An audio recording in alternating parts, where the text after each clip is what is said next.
Hello everyone! Na-try nyo na ba na gumawa nitong klaseng salad na tinatawag na Japanese spicy cucumber salad?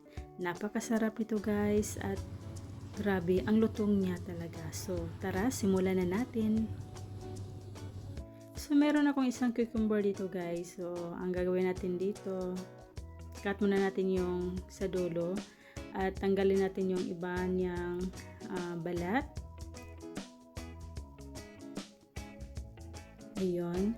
Tapos, i-mash lang natin. Pero kung wala kayong yung parang hammer dyan guys na pang pwede naman yung knife tapos i-smash nyo na lang.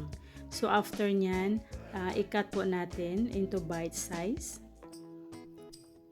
At ilagay natin sa maliit na bowl. Depende na po sa inyo kung ilang piraso ang gagawin nyo at lagyan natin ng asin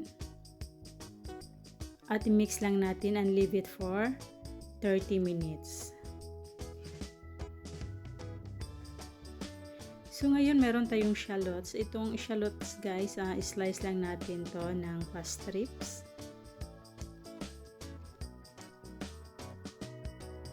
At meron akong carrots dito. So, konti lang yung tatlong slice lang. Tapos, i-strips din natin and set aside. So, ngayon ilagay natin yung mga sauce. Yung ating chili oil, vinegar, sesame oil, garlic, sugar. At mix well until well combined. At ngayon, balik tayo sa ating cucumber na binabad natin ng within 30 minutes. So, may tubig siya. I-drain lang natin at ilagay natin sa mixing bowl. At yung carrots at saka yung ating shallots and mix well lang natin at ilagay na din natin yung ating ginawa na sauce.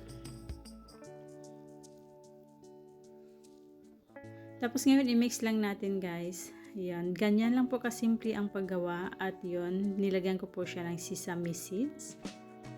And look at that guys, ito na po yung ating Japanese spicy cucumber salad na napakasarap. Napakadali lang pong gawin ito. So, maraming salamat po guys sa inyong panunood.